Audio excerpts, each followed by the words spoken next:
Terima kasih kesempatannya. Selamat pagi semua. Salam damai sejahtera. Tuhan Yesus memberkati, sehat selalu. Ya, pagi hari ini kita akan belajar firman Tuhan yang tentu beberapa teman-teman sudah mengalami dan diteguhkan kembali pagi hari ini. Nah, judul yang ingin saya sampaikan kepada Bapak Ibu Saudara adalah ya, diberkati dengan kebajikan, ya. 2 Korintus 9 ayat 8. Dan Allah sanggup melimpahkan segala kasih karunia kepada kamu supaya kamu senantiasa berkecukupan di dalam segala sesuatu dan malah berkelimpahan di dalam berbagai kebajikan. Sekali lagi kita akan renungkan ini. Saya baca untuk kita semua. Dan Allah sanggup melimpahkan segala kasih karunia kepada kamu supaya kamu senantiasa berkecukupan di dalam segala sesuatu dan malah berlebihan di dalam berbagai kebajikan.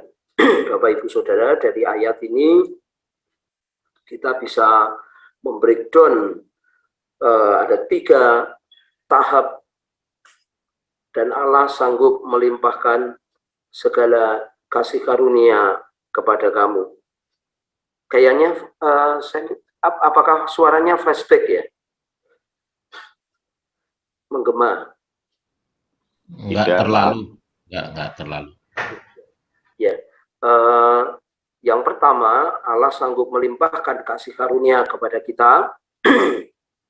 Yang kedua, supaya kita berkecukupan. Yang ketiga, malah berlebih di dalam berbagai kebajikan. Yang pertama ini Bapak Ibu Saudara, Allah sanggup melimpahkan segala kasih karunia kepada kita. Jadi Bapak Ibu Saudara, apa ini kasih karunia yang dilimpahkan kepada kita? Jadi itu kelimpahan yang didasari atas kasih karunia. Ini yang dimaksud adalah kelimpahan yang didasari atas kasih karunia. Ya, kasih karunia itu didefinisikan adalah perbuatan baik Tuhan kepada hambanya.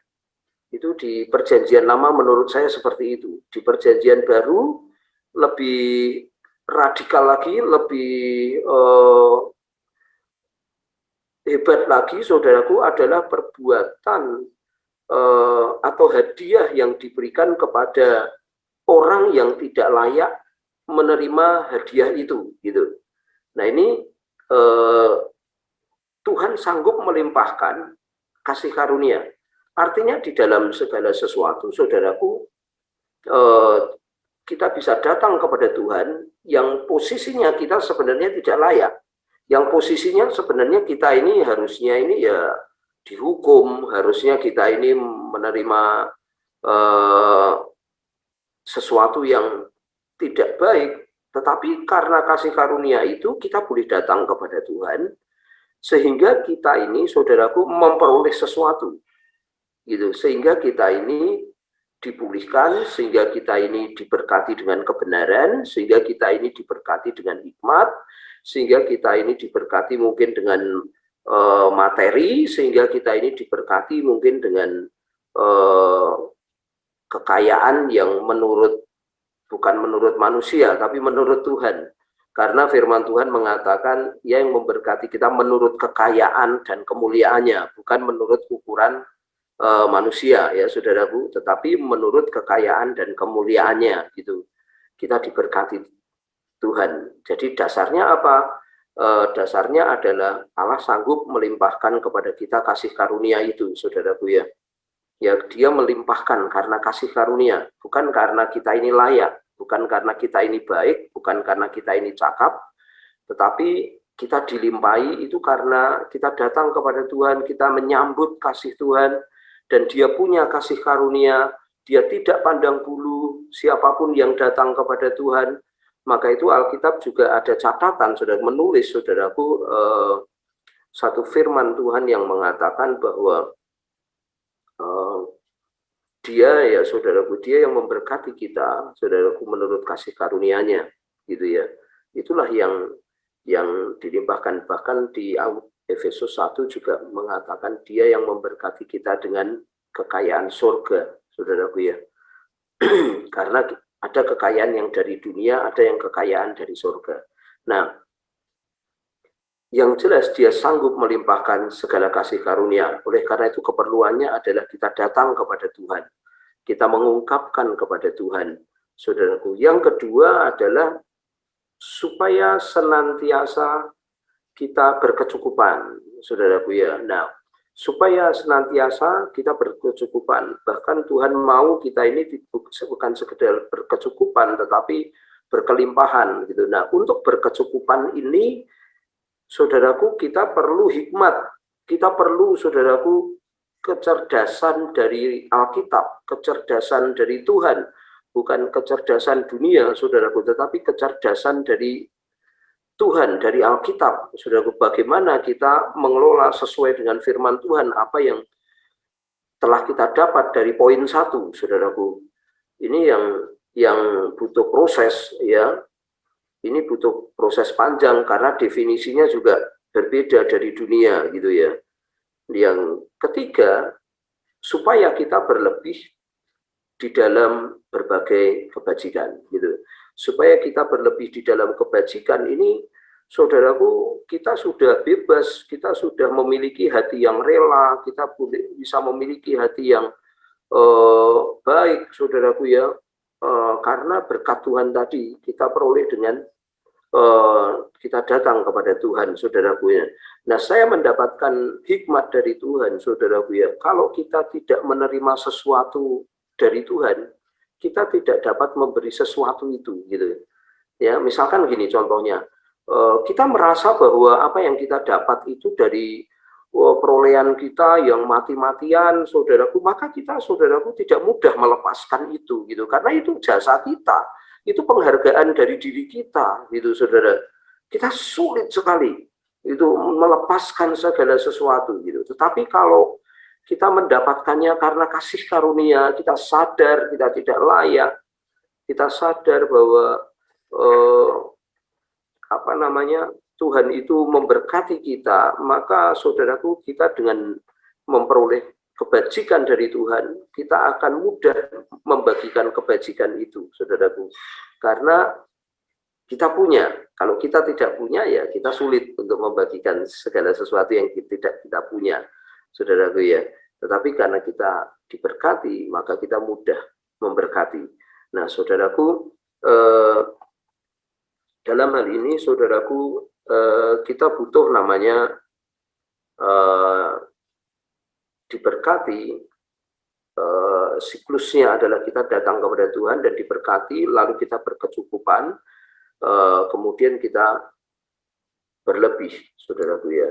Nah, untuk diberkati kita butuh datang kepada Tuhan, tadi saya katakan. Yang kedua, untuk kita berkecukupan, kita butuh hikmat pengelolaan, saudaraku. Pengelolaan kita, apakah kita berdasarkan kecerdasan Alkitab tadi, kecerdasan dari surga, atau kita dari kecerdasan dunia, saudaraku ya. Kecerdasan dari surga beda sekali, saudara ya.